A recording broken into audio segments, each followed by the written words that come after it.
ഈ വീഡിയോ ഒന്ന് കണ്ടു നോക്കിക്കേ.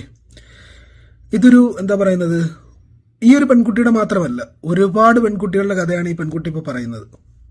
ഇന്നലെ എറണാകുളം ടൗൺ റെയിൽവേ സ്റ്റേഷനിൽ തൃശ്ശൂരിലേക്ക് പോകാൻ വേണ്ടിയിട്ട് പൂനെ എക്സ്പ്രസിന് ഞാൻ കയറാൻ വേണ്ടി നിൽക്കായിരുന്നു. പ്ലാറ്റ്ഫോമിലാണ് ഞാൻ കയറാൻ വേണ്ടി നിൽക്കുന്നത്. ട്രെയിനിൽ കുറെ ആൾക്കാർ ഇറങ്ങുന്നുണ്ട്. അത്യാവശ്യം അധികം ആൾക്കാർ ജനറൽ കമ്പാർട്ട്മെന്റ് ആണ്. അത്യാവശ്യം അധികം ആൾക്കാർ പുറത്തേക്ക് ഇറങ്ങുന്നുണ്ടായിരുന്നു. പ്ലാറ്റ്ഫോമിൽ അധികം ആൾക്കാരില്ല. വല്ലാതെ ഒരു ഭയങ്കര ജനസംഖ്യയോ അല്ലെങ്കിൽ ഒരുപാട് ആൾക്കാർ തിക്കിനിറങ്ങി പ്ലാറ്റ്ഫോമിന് ട്രെയിനിന്റെ ഉള്ളിലേക്ക് കയറാൻ അത്രയും ആൾക്കാരില്ല. ഒരു കൈ എന്റെ ബാക്കിലേക്ക് ഈ ഒരു പോർഷനിലേക്ക് സൈഡ് എന്ന് പറഞ്ഞിട്ട് ഇങ്ങനെ വന്നു കേട്ടോ. സൈഡ് ഞാൻ കൈ ഇങ്ങനെ താഴേക്ക് കാണ്ട്. അപ്പോഴും ഞാൻ പ്രത്യേകിച്ച് ഒന്നും ചിന്തിക്കണില്ല. കാരണം സൈഡ് എന്ന് പറഞ്ഞിട്ട് ഒരാൾ ബാക്കിലേക്ക് ഇങ്ങനെ കൈ ഇങ്ങനെ വരികയാണ്.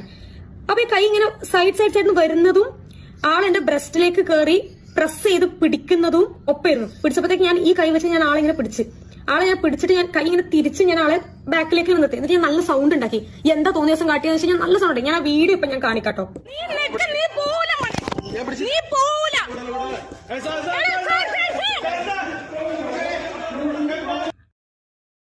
പെൺകുട്ടികളെ ഇപ്പോഴും ഒരു ഉളുപ്പുമില്ലാതെ ഇങ്ങനെ കയറി പിടിക്കുന്നവർ എന്ത് ചെയ്യണം അല്ലേ? ഇന്നത്തെ പെൺകുട്ടികളെല്ലാം പ്രതികരിക്കുന്നവരാണ്.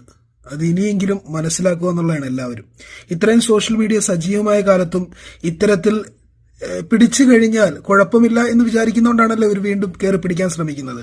അപ്പം പലരെയും പിടിച്ച് കുഴപ്പമില്ല, അവരാരും പ്രതികരിക്കുന്നില്ല എന്ന് കാണുമ്പോഴാണ് വീണ്ടും ഇതിനൊരു ധൈര്യം വരുന്നത്. സത്യം പറഞ്ഞാൽ ഇത്തരത്തിലുള്ള പെൺകുട്ടികൾ പ്രതികരിക്കുന്നതുകൊണ്ടാണ് ഇത് കുറച്ചെങ്കിലും കുറഞ്ഞു വരുന്നത്. ഇനിയും പ്രതികരിക്കുക. കാരണം ഇതുപോലെ അനുഭവിക്കുന്ന, തുറന്നു പറയാൻ പറ്റാത്ത ഒരുപാട് പേരുണ്ട്. അപ്പോൾ അവർക്കൊരു പ്രചോദനമാകട്ടെ എന്ന് പറഞ്ഞുകൊണ്ട് നിർത്തുന്നു.